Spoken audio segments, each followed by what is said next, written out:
آج ہم ایک ایسی دنیا میں جی رہے ہیں جہاں پر ہر چیز اسمارٹ ہو چکی ہے۔ آپ اپنے ہاتھ میں موجود اس چھوٹے سے اسمارٹ فون کو دیکھیں، ایک کلک پر دنیا آپ کے سامنے ہوتی ہے۔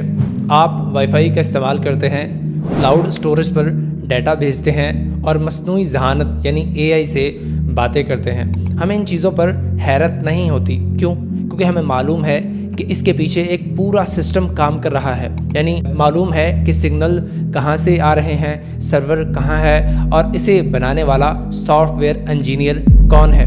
لیکن ذرا تصور کریں، اگر یہ موبائل فون، یہ انٹرنیٹ اور یہ سارا ڈیجیٹل نظام چل رہا ہوتا مگر اس کی تاریں، اس کے سگنلز اور اس کے بنانے والے ہمیں نظر نہ آتے تو کیا ہوتا؟ پھر ماہرین کے درمیان اختلاف شروع ہو جاتا۔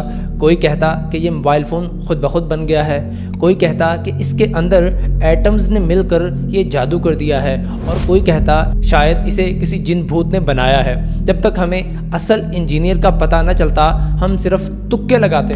بالکل یہی حال اس کائنات کا ہے۔ یہ سورج، یہ چاند، یہ زمین کی گردش، یہ سب ایک بہت بڑا نظام ہے، لیکن اس کا کنٹرول روم ہماری آنکھوں سے اوجھل ہے۔ فلسفہ، سائنس اور شاعری صرف اندازے یا حقیقت۔ اب یہاں سے اصل بحث شروع ہوتی ہے۔ اس کائنات کے چھپے ہوئے نظام کو سمجھنے کے لیے دنیا میں 3 بڑے گروہ سامنے آئے۔ پہلے سائنسدان اور فلاسفرز، انہوں نے اپنی عقل کے گھوڑے دوڑائے۔ کسی نے کہا کہ کائنات اتفاق سے بنی ہے، کسی نے کہا کہ مادہ یعنی میٹر ہی سب کچھ ہے، لیکن سچ یہ ہے کہ ان میں سے کسی کے پاس یقینی علم نہیں تھا۔ وہ خود مانتے ہیں کہ ان کی تھیوریز وقت کے ساتھ بدل جاتی ہیں۔ جو سائنس کل سچ تھی آج وہ غلط ثابت ہو چکی ہے۔ دوسرے شک کرنے والے یعنی اسکیپٹکس، یہ وہ لوگ ہیں جو کہتے ہیں کہ بھائی ہمیں نہیں پتا کہ اسے کس نے بنایا، جو نظر آتا ہے بس وہی سچ ہے، باقی سب کہانیاں ہیں۔ تیسرے شاعر اور حکیم، انہوں نے اپنے تخیل سے کائنات کو سمجھنا چاہا مگر وہ بھی صرف جذباتی تشریحات تک محدود رہے۔ ان سب کے پاس ایک چیز کی کمی تھی، یعنی براہ راست مشاہدہ، ڈائریکٹ ایکسیس۔ یہ سب باہر سے کھڑے ہو کر دیوار کے پیچھے کا اندازہ لگا رہے تھے۔ دوسرا ایک جداگانہ آواز، وہ جس نے انجینئر کو دیکھا ہے۔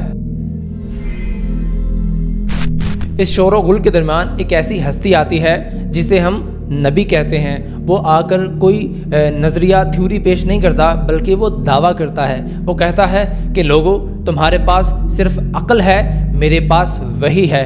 تمہارے پاس صرف حواس یعنی سینسز ہیں، میرے پاس اس کائنات کے چیف انجینئر کا بھیجا ہوا علم ہے۔ وہ بتاتا ہے کہ یہ کائنات خود بخود نہیں چل رہی بلکہ اس کے پیچھے ایک قادر مطلق اللہ کی قدرت کام کر رہی ہے۔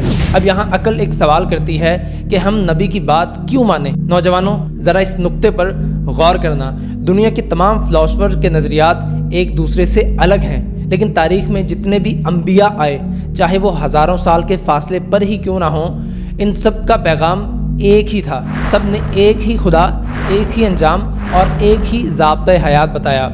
دوسری سب سے بڑی دلیل ان کا کردار ہے۔ وہ شخص جس نے اپنی پوری زندگی میں کبھی جھوٹ نہ بولا ہو، جسے اس کے دشمن بھی صادق اور امین کہتے ہوں، کیا یہ ممکن ہے کہ وہ کائنات کے سب سے بڑے سچ یعنی خدا کے بارے میں جھوٹ بولے؟ انہیں لالچ دیا گیا، انہیں تکلیفیں دی گئیں، انہیں پتھر مارے گئے، لیکن ان کے قدم نہیں ڈگمگائے۔ ایک جھوٹا آدمی تھوڑی سی تکلیف پر اپنا بیان بدل لیتا ہے، لیکن نبی آرے سے چیر دیے جانے کے باوجود بھی اپنی بات سے پیچھے نہیں ہٹتا۔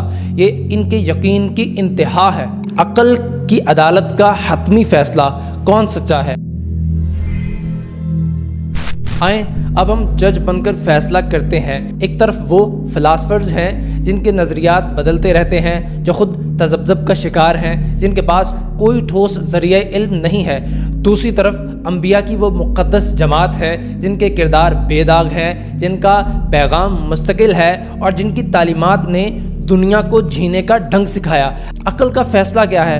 عقل کہتی ہے کہ جب ایک صادق اور سچا انسان جس کی پوری زندگی عقل اور دانش مندی سے بھری ہو کسی ایسی چیز کی خبر دے جو ہماری نظروں سے اوجھل ہے تو اس کی بات مان لینا ہی عین عقل ہے۔ اگر ہمیں کوئی کہے کہ اس بند کمرے کے پیچھے آگ لگی ہے اور وہ شخص کبھی جھوٹ نہ بولتا ہو تو عقل مند وہی ہے جو اس کی بات مان کر بچاؤ کی تدبیر کرے، نہ کہ وہ جو یہ کہے کہ جب تک میں خود جل نہ جاؤں میں یقین نہیں کروں گا۔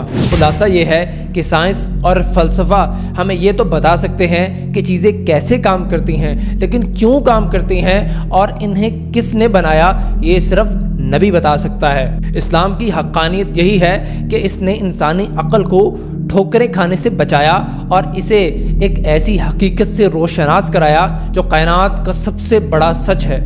بس اے نوجوانوں، اپنی عقل کو وحی کے تابع کر دو، کیونکہ عقل ایک چراغ ہے جو صرف راستہ دکھاتی ہے، لیکن منزل تک پہنچانے والا راستہ صرف اللہ کے نبی کا راستہ ہے۔ وما علینا الا البلاغ المبین۔